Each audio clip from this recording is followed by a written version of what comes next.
Antiguos ventanales. Un silencio de cementerio a orillas del mar, interrumpido solamente por el lejano rumor de la resaca y el zumbido de las moscas amontonándose en el arroyo. De tarde en tarde, pasos en el pavimento de estas calles morunas y ventanas que se entreabren con la ávida curiosidad de un suceso extraordinario. Unos soldados que suben lentamente hacia el castillo por las empinadas cuestas. Los señores canónigos que bajan del coro, con el pecho de la sotana brillante de grasa y el sombrero de teja y el manteo de color de ala de mosca, míseros prebendados de una catedral olvidada, pobre y sin obispo. En una de estas calles había visto Febrer el seminario, casa larga, de blancas paredes, con las ventanas cubiertas de rejas lo mismo que una cárcel. El capellanet, al recordarla, poníase grave, borrándose de su rostro achocolatado el blanco marfil de la sonrisa. ¿Qué mes había pasado allí? El maestro entretenía el aburrimiento de las vacaciones con este pequeño campesino, queriendo iniciarlo en las bellezas de las letras latinas con ayuda de su elocuencia y de una correa. Deseaba hacer de él un prodigio, para sorprender a los otros profesores cuando se abriesen las clases, y los golpes menudeaban. Además de esto, las rejas, que solo dejaban ver la pared de enfrente. La aridez de la ciudad, donde no se encontraba una hoja verde. Los aburridos paseos al lado del cura por aquel puerto de aguas muertas que olía a almeja corrompida y sin otros barcos que algunos veleros que llegaban a cargar sal. El día anterior, unos cuantos correazos más fuertes habían acabado con su paciencia. Pegarle a él, si no fuese un cura. Se había fugado, emprendiendo a pie el regreso a Can Mallorquí. Pero antes, como venganza, desgarró varios libros que el maestro tenía en gran estima, volcó el tintero sobre la mesa y escribió en las paredes vergonzosas inscripciones, con otras travesuras de mono en libertad. La noche había sido de emociones en Can Mallorquí. Pepa había dado de palos a su hijo. Lo quiso matar, ciego de ira, teniendo que interponerse entre los dos Margalida y su madre. La sonrisa de la Clot había vuelto a reaparecer. Hablaba con orgullo de los palos que llevaba recibidos sin que le arrancasen un grito. Era su padre quien le pegaba, y un padre puede pegar, porque así demuestra que se interesa por sus hijos. Pero que probase otro a golpearle. Era como sentenciarse a muerte. Y al decir esto, se erguía con la belicosa petulancia de una raza habituada a ver correr la sangre y a hacerse justicia por su mano. Pepa hablaba de llevar a su hijo otra vez al seminario, pero el muchacho dudaba de esta amenaza. No iría aunque su padre cumpliera la promesa de llevarlo atado como un costal a lomos de un asno. Huiría antes a la montaña o al islote del Vedrá, para vivir con las cabras salvajes. El dueño de Can Mallorquí había dispuesto del porvenir de sus hijos rudamente, con esa energía del campesino que no repara en obstáculos cuando cree hacer el bien. Margalida se casaría con un payés, y para él serían las tierras y la casa. Pepet sería cura, lo que representaba una ascensión social de la familia, honor y fortuna para todos.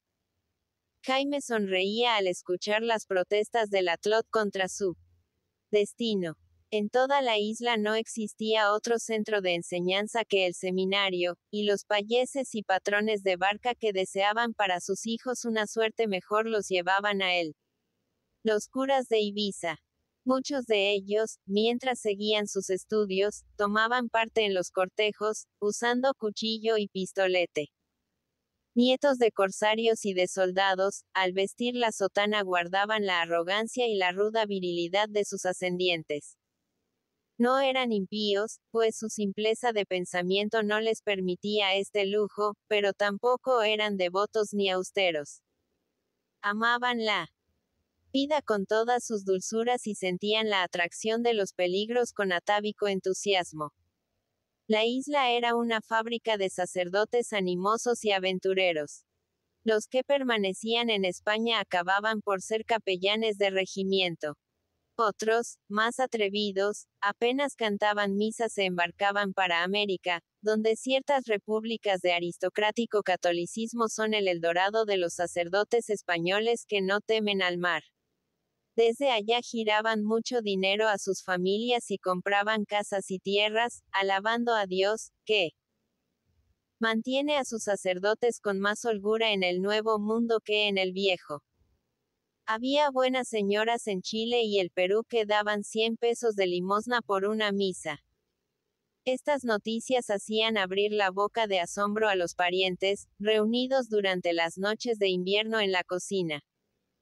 A pesar de tales grandezas, su deseo era regresar a la isla amada, y volvían a los pocos años con el propósito de vegetar en sus tierras.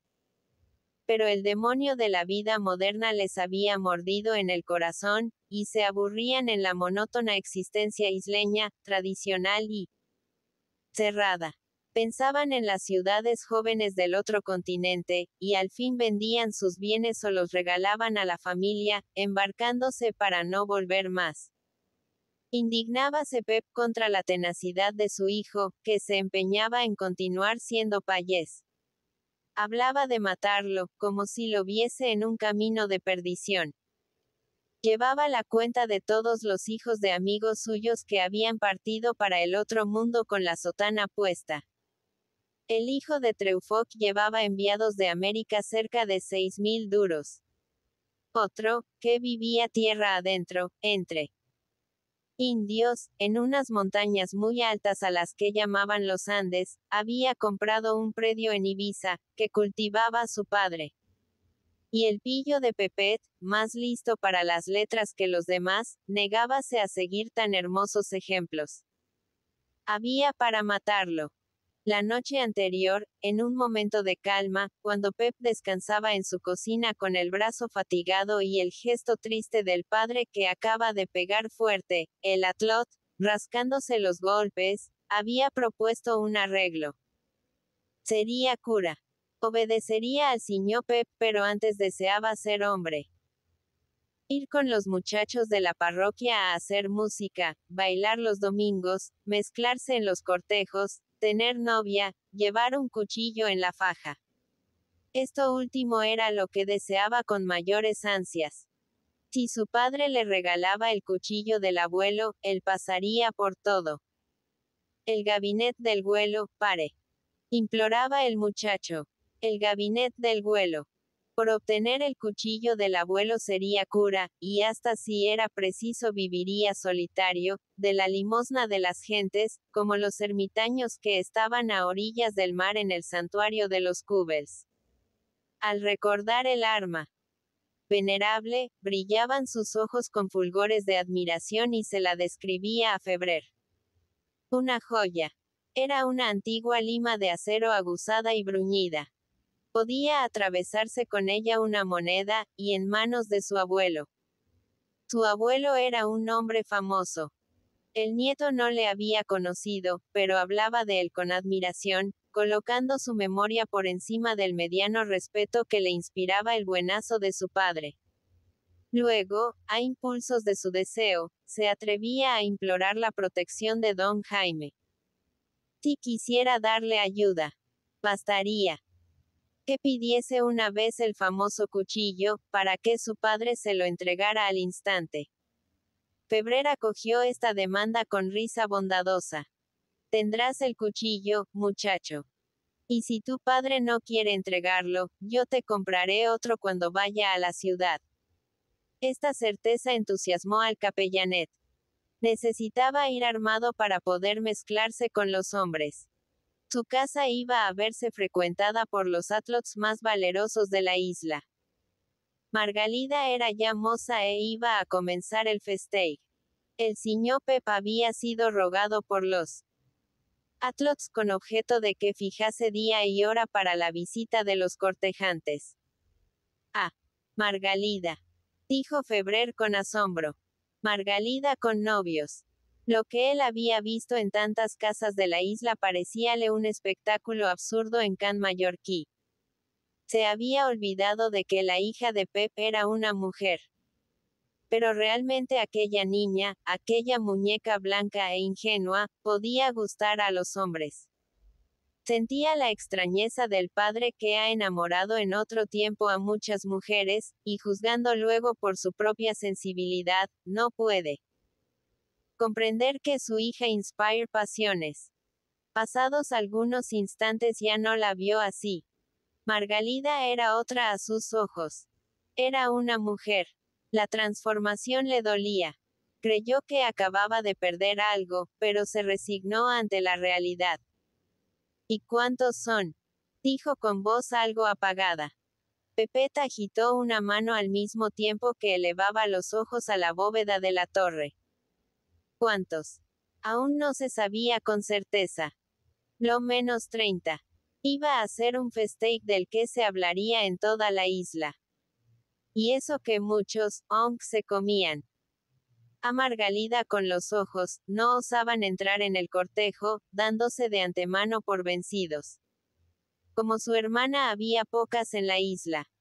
Guapa, alegre y con un buen pedazo de pan, pues el siñó Pep hablaba en todas partes de dar can mallorquí al yerno cuando él muriese. Y el hijo que se reventase con la sotana a cuestas al otro lado del mar, sin ver más atlotas que las indias. Putro. Pero su indignación duró poco. Entusiasmábase al pensar en los mozos que iban a acudir a su casa 2 veces por semana para hacer la corte a Margalida. Iban a venir hasta de San Juan, al otro extremo de la isla, el pueblo de los hombres valientes, donde muchos evitaban salir de su casa apenas cerraba la noche, sabiendo que cada ribazo servía de sostén a una pistola y cada árbol de guarida a una escopeta, y todos esperaban pacientemente la satisfacción de un agravio recibido muchos años antes. La patria de las temibles fieras de San Juan.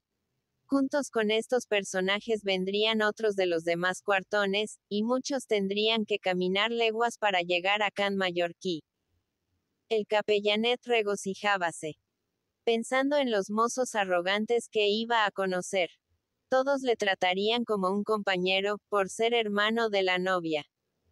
Pero de estas futuras amistades la que más le halagaba era la de Pere, apodado el Ferrer por su oficio de herrero, un hombre cercano a los 30 años, del que se hablaba mucho en la parroquia de San José. El muchacho lo admiraba como gran artista. Cuando se decidía a trabajar, fabricaba las más hermosas pistolas que se conocían en los campos de Ibiza. Pepete enumeraba su trabajo.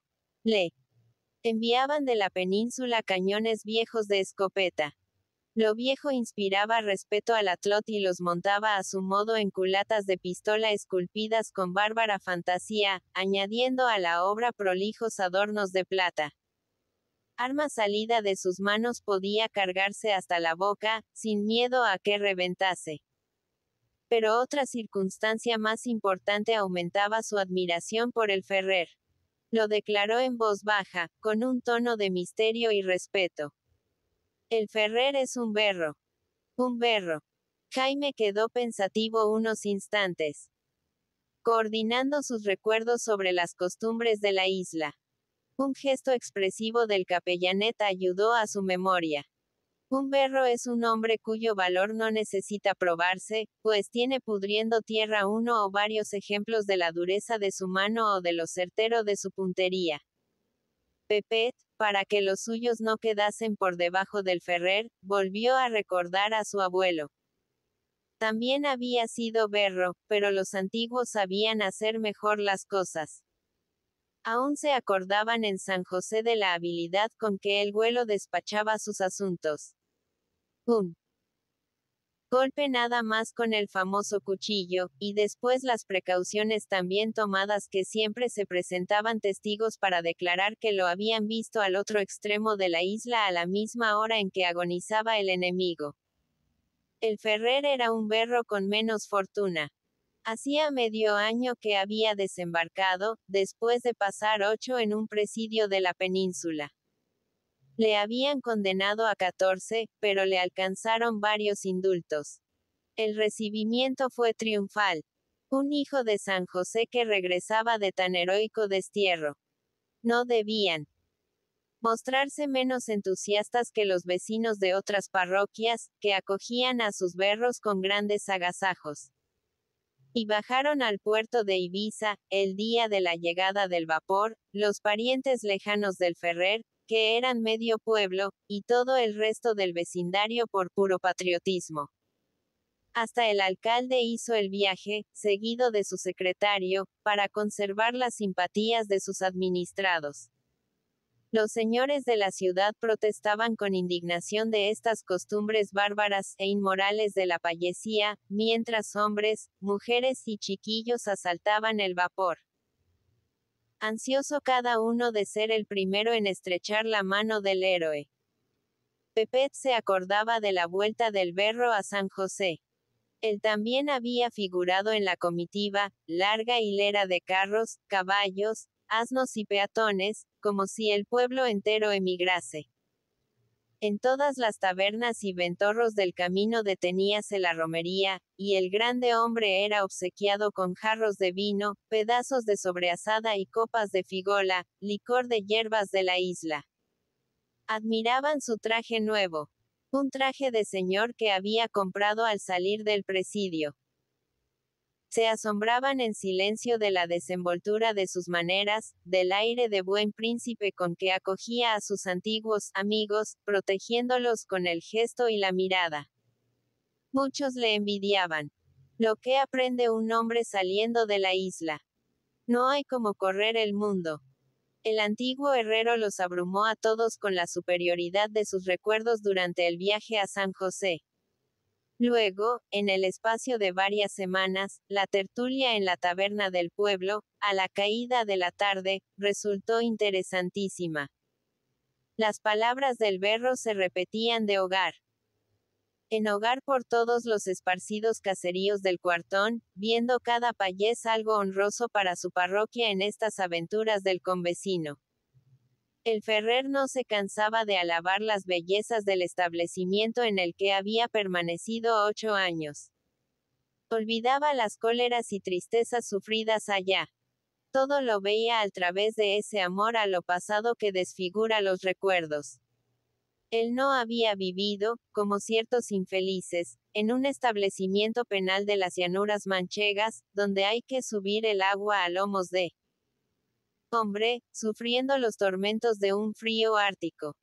Tampoco había estado en los presidios de la vieja Castilla, donde la nieve blanquea los patios y los huecos de las rejas.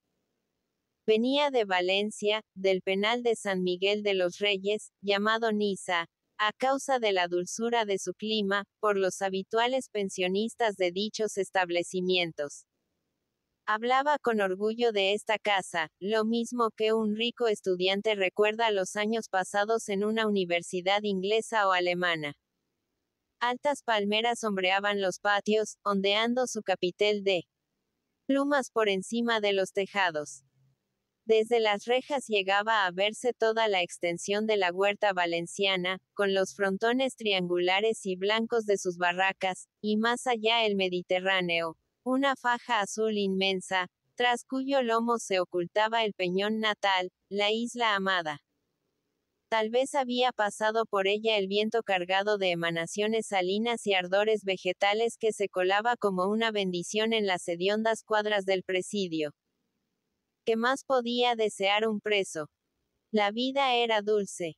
Se comía a sus horas, siempre de caliente.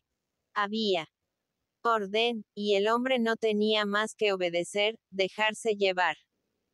Se hacían buenas amistades. Se trataba uno con gentes notables, que jamás hubiese conocido de permanecer en la isla. Y el Ferrer hablaba con orgullo de sus amigos. Unos habían tenido millones y paseado en lujosos carruajes allá en Madrid, ciudad casi fantástica, cuyo nombre sonaba en los oídos de los isleños como el de Bagdad para el pobre árabe del desierto que escucha un relato de las 1000 noches y una noche. Otros habían corrido medio mundo antes de que la desgracia les confinase en el encierro, y recordaban ante un corro absorto sus aventuras en tierras de negros o en países donde los hombres eran amarillos o verdes y llevaban trenzas mujeriles. En aquel antiguo convento, grande como un pueblo, vivía lo mejor de la tierra. Algunos habían ceñido espada y mandado hombres. Otros habían manejado papeles sellados e interpretado la ley.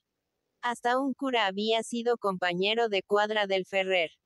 Los admiradores de este le oían con los ojos muy abiertos y las narices palpitantes de emoción. ¡Qué dicha! Ser berro, haber ganado la celebridad y el respeto matando a un enemigo en las sombras de la noche, y a cambio de esto, 8 años en Niza, lugar de delicias y honores. No tendrían ellos tanta suerte. El capellanet, que había escuchado estos relatos, sentía por el berro un respeto admirativo. Describía las particularidades de su persona con la prolijidad del que se siente enamorado de un héroe. No era alto ni fuerte como el señor, pero era ágil, nadie le ganaba en el baile, y podía danzar horas enteras, hasta rendir a todas las muchachas de la parroquia. Había traído de su larga temporada en Niza una tez pálida y lustrosa, una tez de monja en clausura. Pero ya estaba oscuro como los demás, con la cara bronceada y curtida por el aire del mar y el sol africano de la isla. Vivía en la montaña, en una casucha inmediata a los bosques de pinos, cerca de los carboneros que proporcionaban combustible a su fragua. Esta no se encendía todos los días.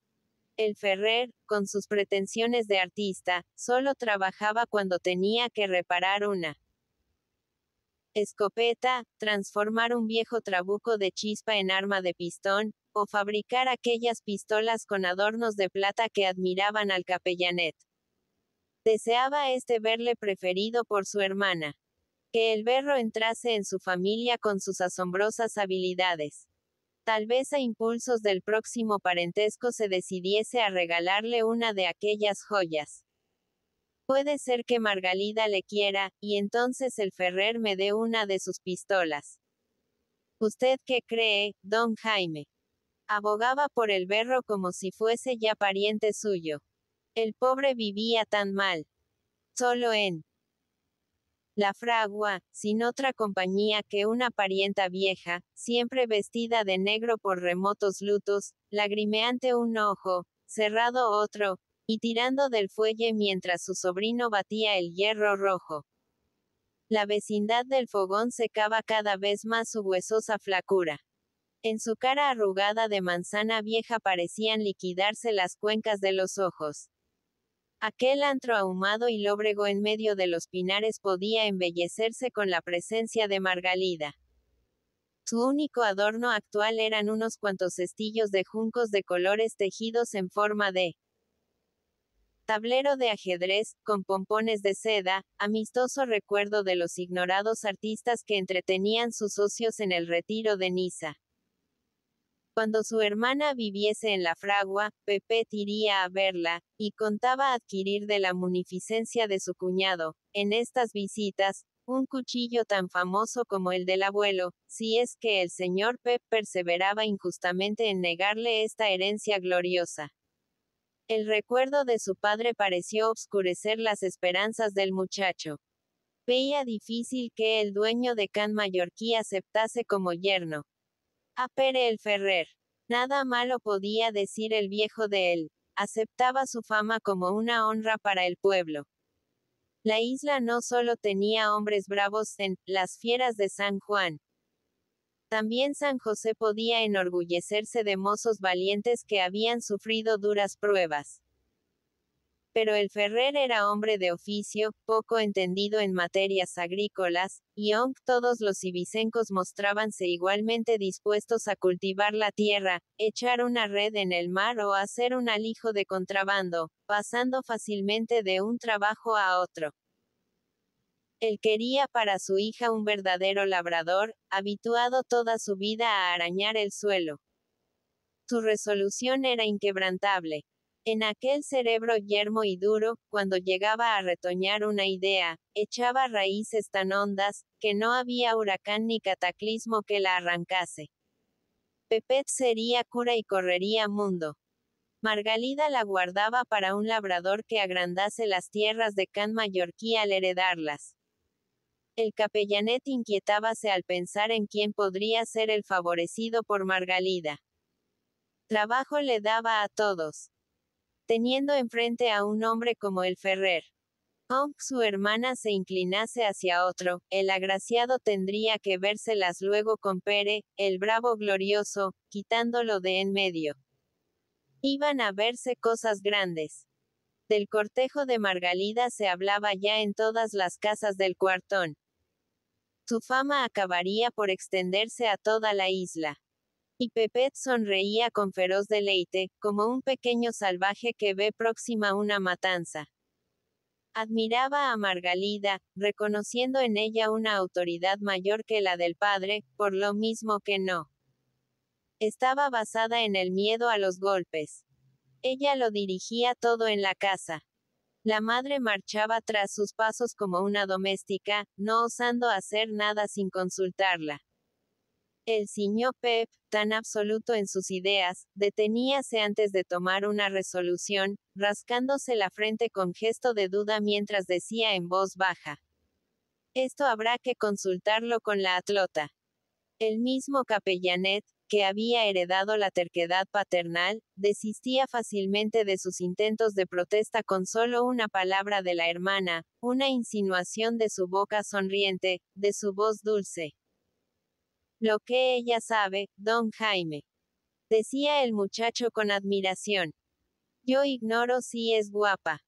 Por ahí dicen que sí, pero a mí no me gusta. A mí me gustan otras de mi edad. Lástima que no estén aún para admitir el festeig. Y volviendo a hablar de su hermana, enumeraba sus talentos, insistiendo con cierto respeto en su habilidad para el canto.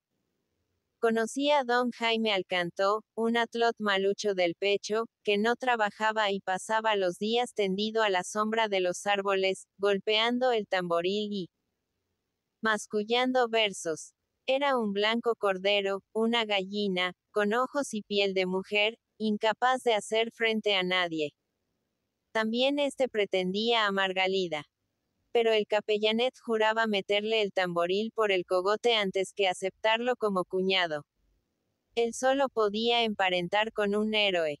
Pero en lo de sacarse canciones de la cabeza y cantarlas intercaladas con alaridos de pavo real no había quien se midiese con el canto. Había que ser justos, y Pepet reconocía su mérito. Era para el cuartón una gloria que casi podía compararse con la del valeroso Ferrer.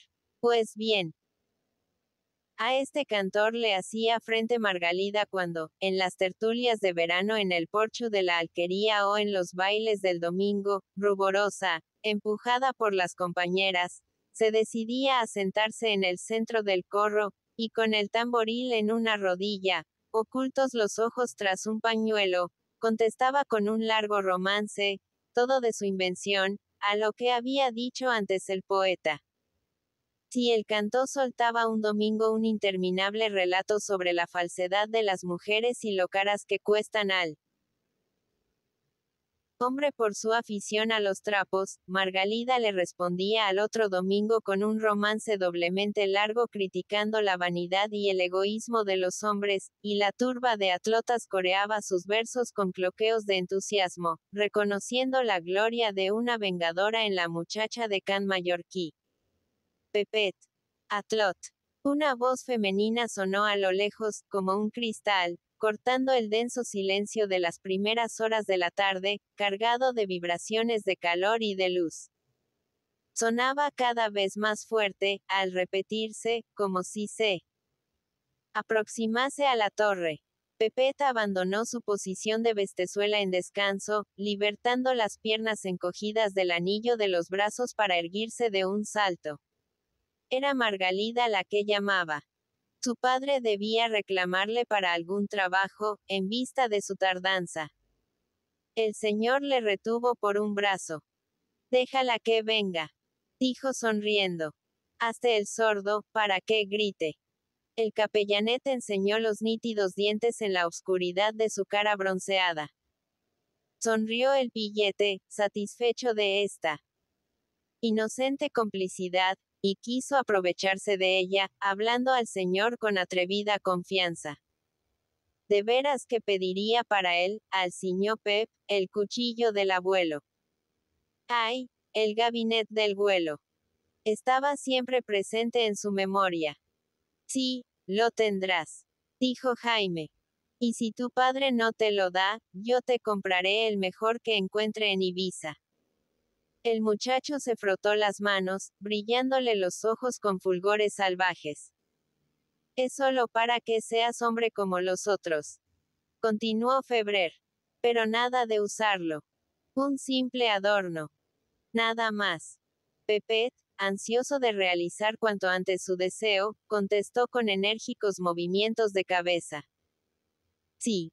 Un adorno nada más. Pero sus ojos se obscurecieron con una duda cruel. Un adorno.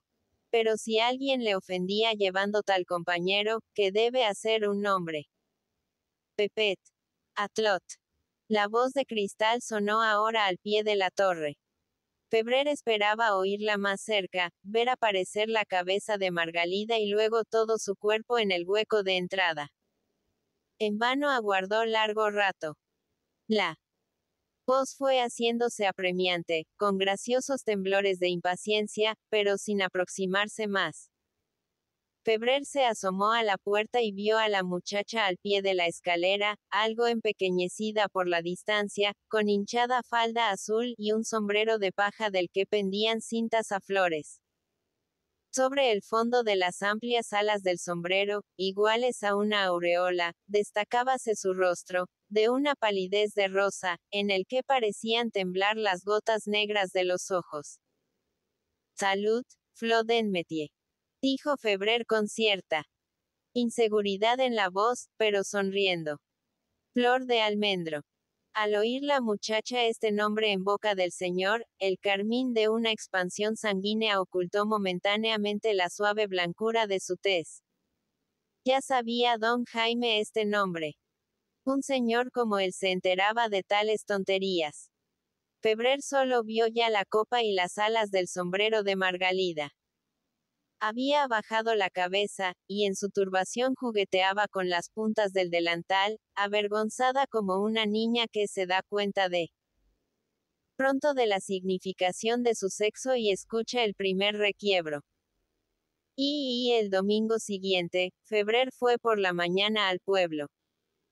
El tío Ventolera no podía acompañarle al mar, pues consideraba indispensable su presencia en la misa, para responder con voz chillona a las palabras del sacerdote.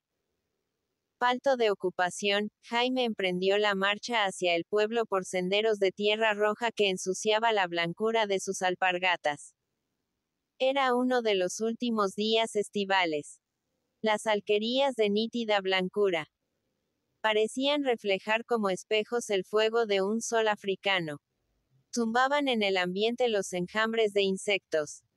En la sombra verdosa de las higueras, amplias, bajas y redondas, apoyadas en un círculo de estacas como un techo de verdura, caían los higos abiertos por el calor, reventando en el suelo como enormes gotas de azúcar purpúreo.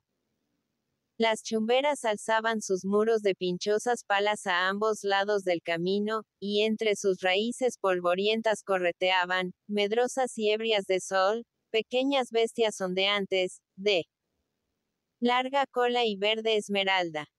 Por entre la columnata negra y retorcida de los olivos y los almendros veíanse a lo lejos, siguiendo otros senderos, grupos de payeses que también marchaban hacia el pueblo. Delante iban las atlotas de traje dominguero, con pañuelos rojos o blancos y faldas verdes, brillando al sol sus grandes cadenas de oro. Junto a ellas caminaban los pretendientes, escolta tenaz y hostil que se disputaba una mirada o una palabra de preferencia, asediando varios a la vez a la misma moza. Cerraban la marcha los padres de las Muchachas, envejecidos antes de tiempo por las fatigas y sobriedades de la vida del campo, pobres bestias de la tierra, sumisas, resignadas, negras de piel, con los miembros secos como sarmientos, y que en la modorra de su mente recordaban cual una vaga y remota primavera los años del festeig. Cuando Febrer llegó al pueblo se dirigió rectamente a la iglesia. Lo formaban 6 u 8 casas con la alcaldía, la escuela y la taberna en torno del templo. Este erguíase soberbio y poderoso, como nexo de unión de todo el caserío esparcido por valles y montes en algunos kilómetros a la redonda. Jaime, despojándose del sombrero para limpiarse el sudor de la frente, se refugió bajo las arcadas de un pequeño claustro que precedía a la iglesia. Allí experimentó la misma sensación de bienestar del árabe que se acoge a un solitario morabito tras la marcha por el arenal inflamado como un horno. La blancura de la iglesia, enjalbegada de cal, con sus arcadas frescas y sus ribazos de piedra seca coronados de nopales, hacía pensar en una mezquita africana. Tenía más de fortaleza que de templo. Sus tejados estaban ocultos por el borde superior de los muros, especie de reducto sobre el cual habían asomado muchas veces escopetas y trabucos. La torre era un torreón de guerra coronado todavía de almenas. Su vieja campana había volteado en otro tiempo con la fiebre del rebato. Esta iglesia, en la que los payeses del cuartón entraban a la vida con el bautismo y salían de ella con la misa de difuntos, había sido durante siglos el refugio de sus pavores, la fortaleza de sus resistencias. Cuando las atalayas de la costa anunciaban con fogatas o humaredas un barco de moros, de todas las alquerías de la parroquia corrían las familias hacia el templo, los hombres cargando su escopeta, las mujeres y niños arreando las cabras y los asnos o llevando a cuestas con las patas atadas en manojo todas las aves de corral. La casa de Dios se convertía en establo guardador de la fortuna de sus adeptos.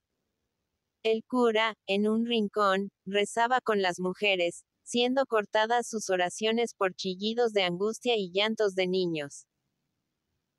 Mientras en los tejados y la torre los escopeteros exploraban el horizonte, hasta que llegaba noticia de que las aves de rapiña del mar se habían alejado. Entonces reanudábase la existencia normal, volviendo cada familia a su aislamiento, con la certeza de repetir el viaje angustioso pocas semanas después.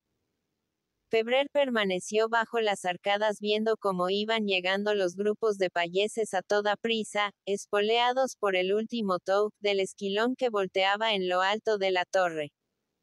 El interior de la iglesia estaba casi lleno. Por la puerta entreabierta llegaba hasta Jaime una densa bocanada de respiraciones ardorosas, de sudor y ropas burdas. Experimentaba Febrer cierta simpatía por estas buenas gentes cuando las tropezaba por separado, pero la muchedumbre inspirábale aversión, y permanecía lejos de su contacto. Muchos domingos bajaba al pueblo para quedarse en la puerta de la iglesia, sin entrar en ella. La soledad habitual en su torre de la costa le hacía necesario ver gentes. Además, el domingo resultaba para él, hombre sin ocupaciones, un día monótono, fastidioso, interminable. Este descanso de los demás era su tormento. No podía ir al mar por falta de barquero, y los campos solitarios, con sus casas cerradas, por hallarse las familias en la misa o en el baile de la tarde, le comunicaban la impresión penosa de un paseo por un cementerio. La mañana pasábala en San José, y uno de sus placeres era permanecer en el claustro de la iglesia viendo entrar y salir al gentío, gozando de la fresca sombra de los arcos, mientras unos pasos más allá ardía la tierra con la reverberación solar, mecían sus ramas los árboles lentamente, como angustiadas por el calor y el polvo que cubría sus hojas, y el ambiente denso parecía ser mascado antes de descender a los pulmones. Llegaban las familias retrasadas, pasando ante Febrer con una mirada de curiosidad y un leve saludo. Todos le conocían en el cuartón. Estas buenas gentes, al verle en el campo podían abrirle la puerta de su casa. Pero su afabilidad no iba más allá, siendo incapaces de aproximarse a él por impulso propio. Era un forastero. Además, era un mallorquín. Su condición de señor creaba una misteriosa desconfianza en la gente rústica, que no podía explicarse su permanencia en el aislamiento de una torre. Febrer quedó solo. Llegó hasta sus oídos el repiqueteo de una campanilla, el rumor de la gente al arrodillarse o al ponerse de pie, y una voz conocida, la voz del tío Ventolera, lanzando en tono cantable las respuestas de la misa con el estridor de su boca sin dientes. La gente aceptaba sin reírse estas injerencias de su locura senil. Estaba habituada, años y años, a oír los latinajos del antiguo marinero, que desde su banco apoyaba a gritos las respuestas del ayudante. Todos daban cierto carácter sagrado a estos desvaríos, como los orientales, que ven en la demencia un signo de santidad. Fumó Jaime en la entrada de la iglesia para entretenerse. Unos palomos se arrullaban sobre los arcos, cortando con el rumor de sus caricias las largas pausas de silencio. 3 colillas de cigarro estaban a los pies de Febrer, cuando sonó en el interior del templo un largo murmullo como de 100 respiraciones contenidas que se exhalan al fin con un suspiro de satisfacción. Luego ruido de pasos, voces ahogadas de saludo, chocar de sillas, chirrido de bancos, arrastre de pies, y la puerta quedó obstruida por las gentes que intentaban salir todas a un tiempo. Comenzaron a desfilar los fieles, saludándose como si se vieran por primera vez al encontrarse en pleno sol, fuera de la luz crepuscular del templo. Bon dia. Bon dia. Salían en grupos las mujeres. Las viejas vestidas de negro, esparciendo el interno olor de sus innumerables zagalejos y faldas. Las jóvenes erguidas en su estrecho corsé, que les aplastaba los pechos y borraba las curvas salientes de las caderas, ostentando con nobiliario orgullo, sobre el pañuelo multicolor, las cadenas de oro y los enormes crucifijos. Eran cabezas morenas o verdosas con grandes ojos de dramática expresión. Vírgenes cobrizas con el pelo brillante y aceitoso partido por una raya que iba ensanchando cada vez más la rudeza del peine. Los hombres deteníanse un momento en la puerta para colocarse sobre la rapada cabeza, con luengos rizos en su parte delantera, el pañuelo que llevaban bajo el sombrero, a uso mujeril.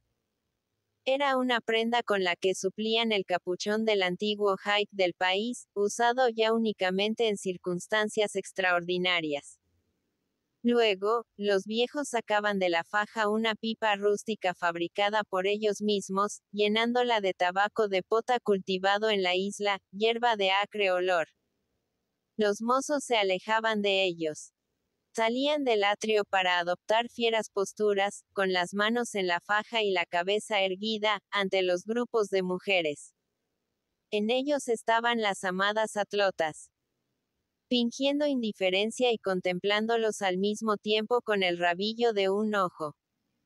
Poco a poco iba disolviéndose esta masa de gentío.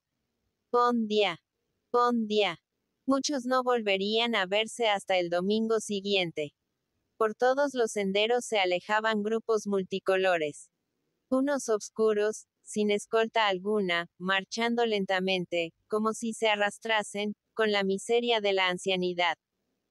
Otros bulliciosos, de faldas inquietas y pañuelos ondeantes, seguidos a distancia por una tropa de atlots, que gritaban, relinchaban y corrían para advertir su presencia a las muchachas. Aún quedaba gente dentro de la iglesia.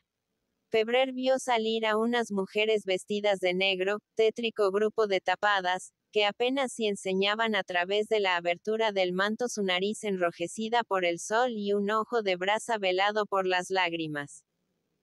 Iban cubiertas con el abrigais, chal de invierno, envoltura tradicional de gruesa lana, cuya vista producía una sensación de tormento y asfixia en aquella mañana bochornosa de verano.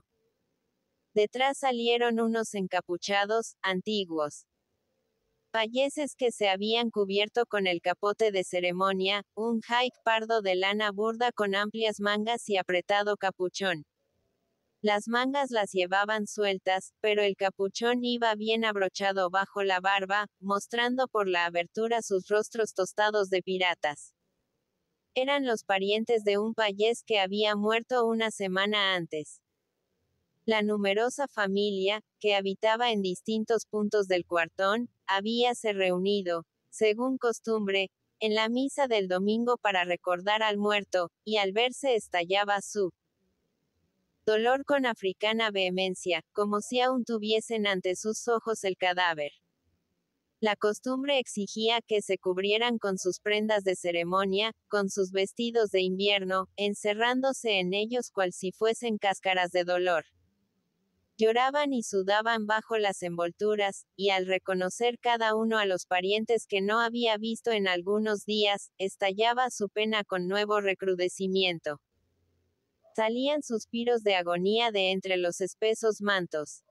Las rudas caras, encuadradas por el capuchón, contraíanse con crispaciones de dolor infantil, exhalando lamentos de pequeñuelo enfermo. El dolor se licuaba con una incesante secreción, mezcla de sudor y lágrimas. De todas las narices la parte más visible de estos fantasmas doloridos. Pendían gotas que iban a caer sobre los pliegues del paño burdo. Un hombre hablaba con bondadosa autoridad, exigiendo calma, en medio del estrépito de las voces femeniles que rugían broncas de pena y de los suspiros masculinos atiplados por el dolor.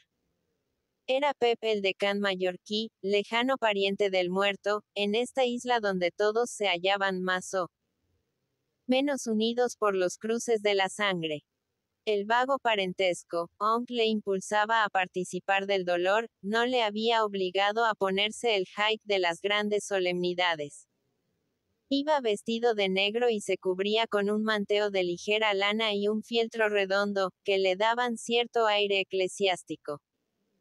Su mujer y Margalida, que no se creían unidas por el parentesco a esta familia, manteníanse aparte, como si las alejase la diferencia entre sus alegres ropas domingueras y aquel aparato de dolor.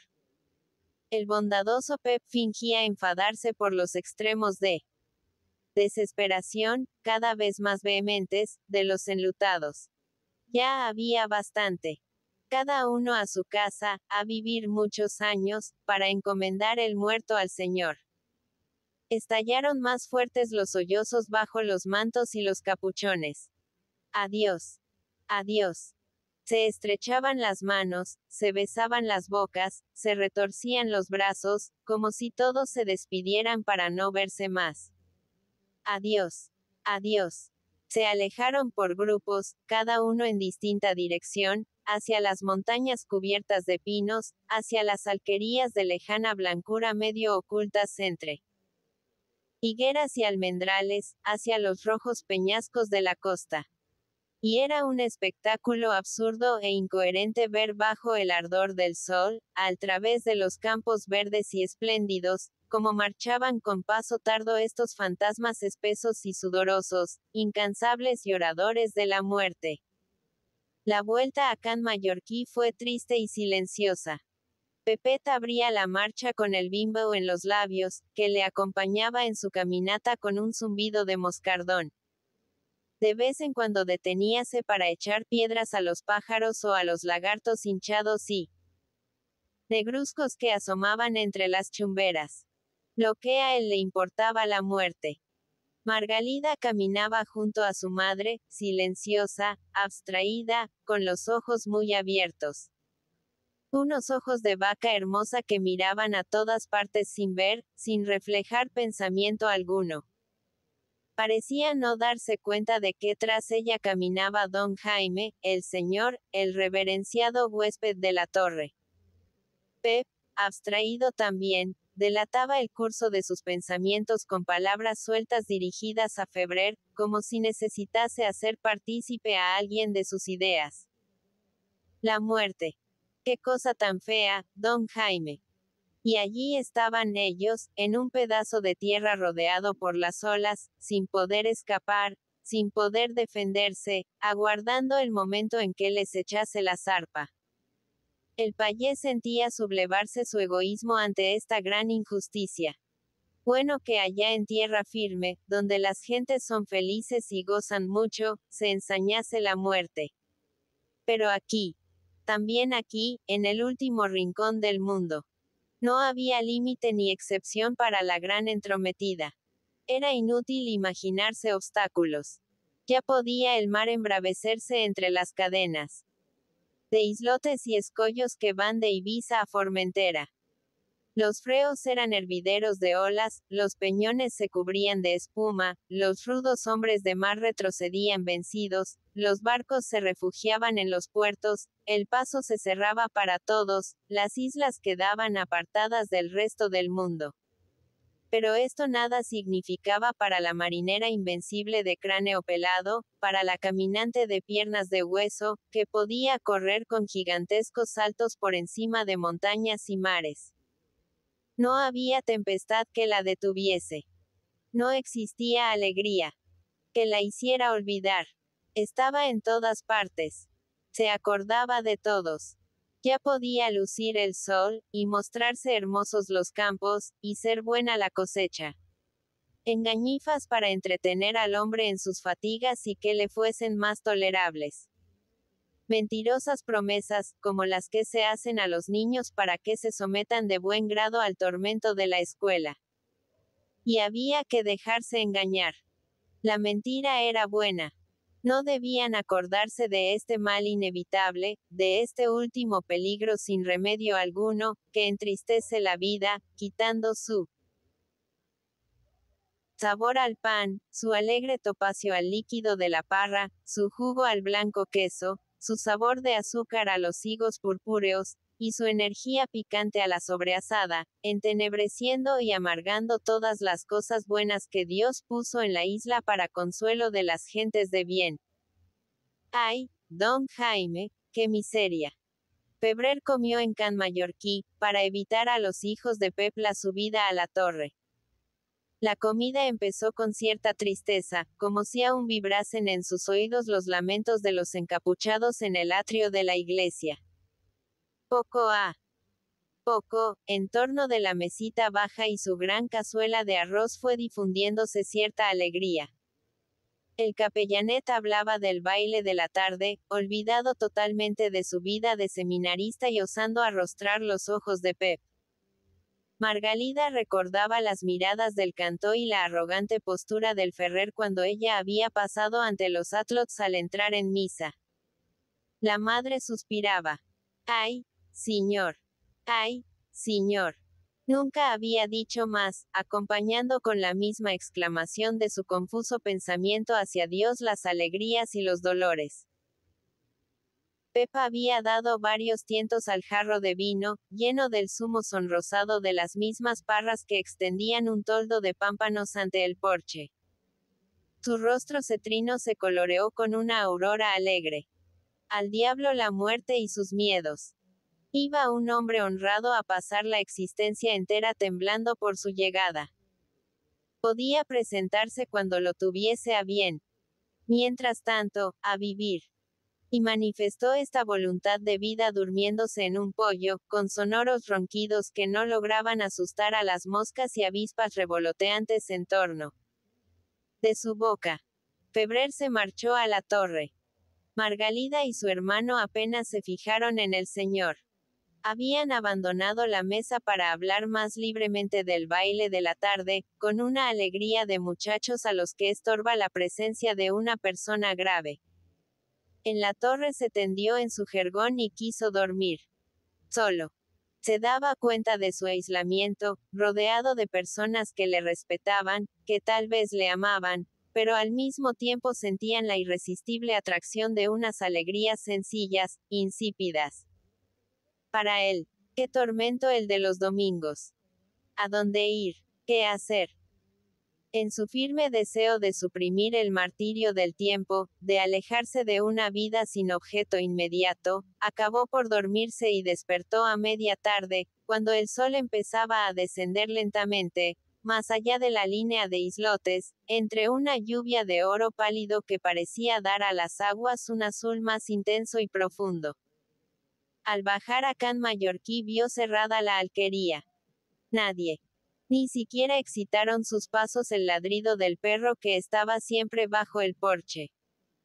El vigilante animal había ido también a la fiesta con la familia. Están todos en el baile, pensó Febrer. Si yo fuese al pueblo. Dudó largo rato. ¿Qué podía hacer allá? Repugnábanle estas diversiones, en las que su presencia de forastero parecía despertar cierta molestia entre los payeses. Aquellas gentes preferían verse solas. Iba él a bailar con una atlota a sus años y con su aspecto malhumorado que infundía respeto y frialdad. Tendría que permanecer con Pep y otros, aspirando el olor del tabaco de Pota, hablando de la almendra y del miedo a que se helase, esforzándose por abatir su pensamiento al nivel del de estas gentes. Al fin se decidió a ir al pueblo. Tenía miedo a la soledad. Antes que pasar solo el resto de la tarde, prefería la conversación lenta y monótona de las gentes simples, una conversación refrescante, como él decía, que no le obligaba a reflexionar y dejaba su pensamiento en dulce calma animal. Cerca de San José vio la bandera española flotando sobre el tejado de la alcaldía, y llegaron a sus oídos los golpes secos del parche del tamboril, el bucólico gorjeo de la flauta y el repiqueteo de las castañolas. El baile era frente a la iglesia. La gente joven formaba grupos, de pie, cerca de los músicos, que ocupaban silletas bajas. El tamborilero, con su redondo instrumento acostado en una rodilla, golpeaba el parche cadenciosamente, mientras su compañero soplaba en la larga flauta de madera, adornada con tallas de primitiva rudeza hechas a cuchillo. El capellanet repicaba las castañolas, enormes como las conchas que cogía en la playa el tío Ventolera. Las atlotas, agarradas del talle o apoyadas unas en los hombros de otras, miraban con virtuosa hostilidad a los mozos, que se pavoneaban en el centro de la plaza, las manos metidas en el cinto, el ancho castoreño echado atrás para dejar al descubierto las rizos de su frente, el cuello envuelto en bordado pañuelo o corbata de cintas, y las alpargatas de inmaculada blancura casi ocultas por la boca del pantalón de pana en forma de pata de elefante. A un lado de la plaza estaban sentadas sobre un ribazo, o en sillas de la inmediata taberna, las casadas y las viejas. Mujeres anémicas y tristes en su relativa juventud por una procreación excesiva y por las fatigas de su existencia campestre, con los ojos hundidos en un cerco azul que parecía revelar desarreglos interiores, guardando sobre su pecho las cadenas de oro de sus tiempos de atlotas y adornadas las mangas con botones de oro. Las ancianas, cobrizas y arrugadas, vistiendo trajes obscuros, suspiraban lastimeramente al ver la alegría de la gente moza. Febrer, luego de contemplar un buen rato a toda esta concurrencia, que apenas fijó en él una mirada distraída, fue a colocarse junto a Pep en un corro de payeses viejos. Hicieron sitio al señor de la torre con respetuoso silencio, y después de lanzar algunas bocanadas de humo de sus pipas cargadas de pota, reanudaron la lenta conversación sobre los rigores probables del invierno próximo y la suerte de la futura cosecha de almendra. Seguía repicando el tamboril, sonaba la flauta, tableteaban las enormes castañuelas, pero ninguna pareja se lanzaba al centro de la plaza. Los atlots parecían consultarse con indecisión, como si todos temiesen ser los primeros. Además, la inesperada presencia del señor mallorquín intimidaba a las vergonzosas muchachas. Jaime sintió que le tocaban en un codo. Era el capellanet, que le hablaba misteriosamente al oído al mismo tiempo que señalaba con un dedo. Aquel era Pere el Ferrer, el famoso berro. Y designaba a un mozo de estatura menos que mediana, pero arrogante y jactancioso en su actitud. Los atlots se agrupaban en torno del héroe. El cantor le hablaba sonriente, y él oía con protectora gravedad, escupiendo de vez en cuando por las comisuras de la boca, y admirándose a sí mismo por la distancia a que enviaba el chorro de secreción. De pronto, el capellanet saltó al medio de la plaza tremolando su sombrero. Pero es que iban a pasar la tarde oyendo la flauta sin bailar. Corrió al grupo de atlotas y agarró por las manos a la más grande, tirando de ella. Tú. Esto bastaba para la invitación. Cuanto más